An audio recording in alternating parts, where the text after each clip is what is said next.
Ay, Dalawang intelligence ang nagsabi na sila nagpaplano ng China na ipadala ang mga kargamento sa pamamagitan ng pagdaan sa ibang mga bansa upang itago kung saan talaga nang galing ang mga armas. Ngunit nabisto ito ng Amerika yun. Pagkat naman ng embahada ng China sa Amerika, ayon sa isang tagapagsalita ng embahada ng China, ay hindi kailanman nag-supply ang China ng mga armas sa anumang panig sa labanan at tinawag na mali ang mga ulat na ito. Hinimok ng China ang Amerika na itigil umano ang paggawa ng mga walang batayang pang-aakit at nananawagan sa lahat ng partido na magtulungan upang mapababa ang tensyon. Banta pa ni Trump sa China kung itutuloy ng China ang pagpapadala ng mga armas sa Iran ay magkakaroon na malaking problema ang China. Well, if China takes that, China's going to have big trouble. Okay?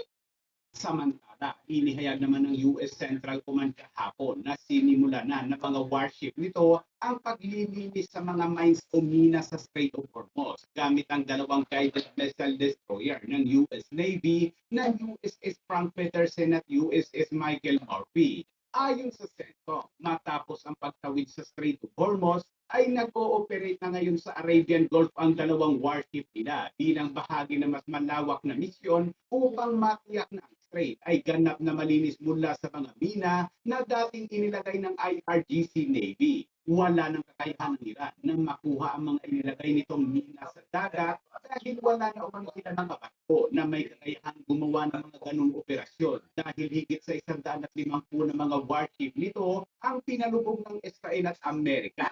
Ang Strait of Hormuz ay isang international na daanan sa dagat, isang mahalagang koridor ng kalakalan na sumusuporta sa regional at pangdaigdigang kaunlarang pang-ekonomiya. Ngunit dahil wala ng ibang makikip na panglaban, ang regimeng Islam sa Iran ay mahigpit ang kanilang kapit sa strait na ito at dinamay ang mga commercial vessels na naghahakot lamang ng mga nagis.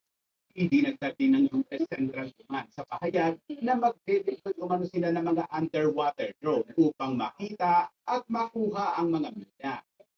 Samantala, inihayag naman ni Israeli Prime Minister Benjamin Netanyahu na magpapatuloy ang kanilang pambobomba sa teroristang Hezbollah sa Lebanon kung saan ipinasili pa ng Israel ang kanilang matinding atake.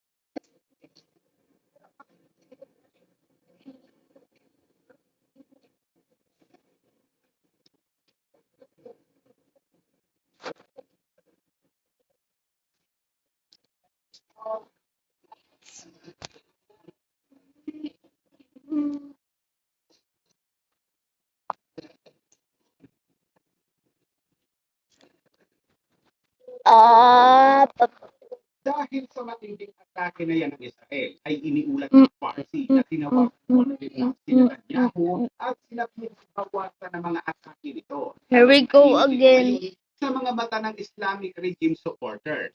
Habang naglabas naman ng pahayag kahapon ang Pangulo ng Turkey na si Erdogan at atake ng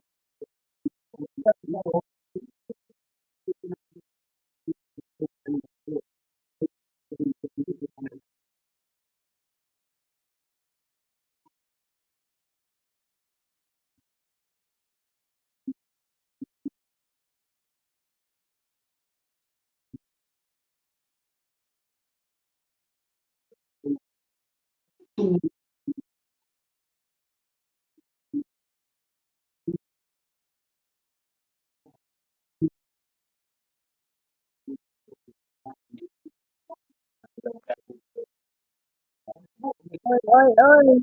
Ano?